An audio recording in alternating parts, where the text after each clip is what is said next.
Kaya pinipilit nila na merong violation sa batas.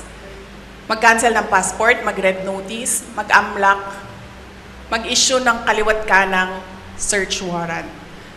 So ibig sabihin, babalik pa rin tayo dun that this is clearly oppression and harassment for remarks that